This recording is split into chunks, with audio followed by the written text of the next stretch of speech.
We've helped thousands of people get great settlements. I called the Law Brothers after my accident, and they got me $2.25 million.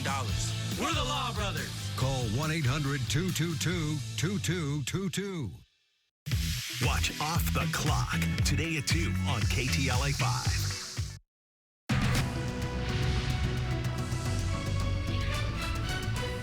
Now at noon, dozens of students at Esperanza High School in Anaheim staged a walkout this morning to protest the firing of their principal. Thanks for joining us for the KTLA 5 News at Noon. I'm Glenn Walker. And I'm Lou Parker. The students who took part in that walkout say the principal made positive changes at the school. They're also upset about recent policy changes. KTLA 5's Jennifer McGraw live in Anaheim with more on the walkout. Jennifer? Glenn and Lou, just moments ago, there were a couple hundred students out here protesting, saying that the board is making decisions that they don't agree with. In fact, some parents and retired teachers were out here saying that this has been an ongoing thing over the past 3 years, but saying losing their principal at Esperanza High School is at the crux of it. But at this point, it's unclear if he's leaving on his own will or if he's being forced out. But either way, students out here wanted to make sure their voices were heard.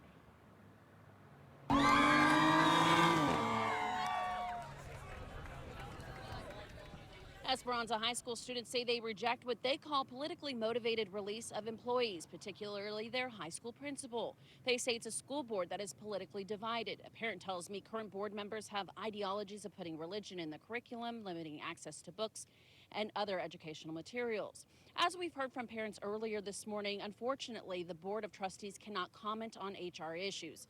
Leandra Blades of Placentia, Yorba Linda Board of Trustees, posted a video, however, to YouTube saying that she's disappointed in all the rumors. She says their hands are tied not being able to talk about these HR issues.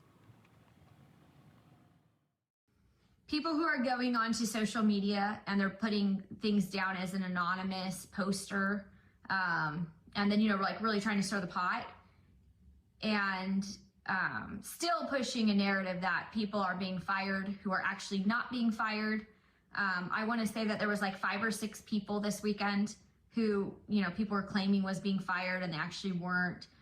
People lumping in, a bunch of athletic directors throughout our high school. Everybody's being fired. That's completely false.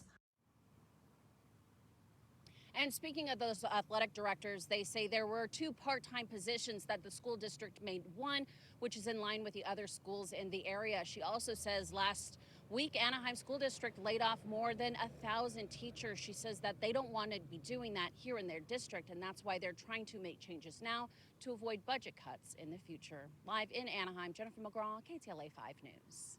Jennifer? A man is dead and an LA County Sheriff's deputy has been injured after a violent chain of events last night in Long Beach. According to authorities, the suspect violated a restraining order by showing up to a home of a woman intoxicated. He then drove away. Minutes later, sheriff's deputies spotted him on Artesia Boulevard and Downey Avenue, where they tried to pull him over. Deputies say the man backed into their patrol car, then got out and charged at deputies with a knife. Deputies opened fire, killing him. One witness describes what she saw. We were at the windshields right here. We were getting change out, and I was like, damn, there's a lot of cop cars. And then we got out, he started revving his car, and he put it in reverse, and that's it. It's a Mustang, so it was loud. He was like revving, and then he put his car in reverse, and I was like, damn. He just straight went on top, and it was loud. It was crazy. The deputy was taken to the hospital. He has already been treated and released. Glendale residents are being warned to better secure their homes. That's because thieves are using a device to disable home security systems. KTLA 5's Alina Abovian live now in Glendale with more. Alina? Hi there, Lou and Glenn. That's right. It is a new trend in crime, and it's this new device that essentially these suspects are using to disable Wi-Fi in order to disable the alarm and the security system. So this is happening here in the city of Glendale, but according to the department, they say it's also happening in Burbank and in Irvine. But take a look. They're releasing these images of potential suspects. Now, it's a little bit blurry, but you get some sort of idea, and also a look at this a tool that is being used to disable the Wi-Fi in order to bypass home security alarms and cameras. By disabling the Wi-Fi, homeowners are not alerted on their phones when the alarm goes off. The call then does not end up going to the security company, and law enforcement is not necessarily able to respond. No word yet on how many times this specific incident has actually taken place here in the city of Glendale, but the department says they are very aware of the situation. They are stepping up efforts with the residential burglary task force. They're choosing homes in some cases that they know to be unoccupied, and they turn on this device that cuts the signal, that cuts their Ring cameras, that cuts people's phones or video to their feed to their home as well as their alarm system. And as a result of that, the alarm company's not triggered, we're not triggered, and they're able to get in the home undetected. In the meantime, the Glendale Police Department has these tips for residents. For one, try hardwiring alarm system cameras, installing secure gates and enhanced exterior lighting, having backup batteries for security cameras, securing second-story windows and balconies, and also be in communication with trusted neighbors to keep an eye out. Now, back out here live, again, Glendale Police Department very actively investigating these burglaries here in this city. But if you do have any information, urge to contact Glendale PD. I'm Lena Bourbon reporting live. We'll send it back to you in the studio. All right, thank you, Alina. The owner of Casa Vega, a popular Mexican restaurant in Sherman Oaks, says that they have been dropped from their insurance carrier because of repeated crime. The restaurant has been victim of several arson incidents and break-ins. Most recently, a fire was lit in the restaurant's parking lot over the weekend. Christy Vega, the woman who runs the family-owned restaurant, says the insurance company told her the cost of property damage caused by the frequent incidents is too high.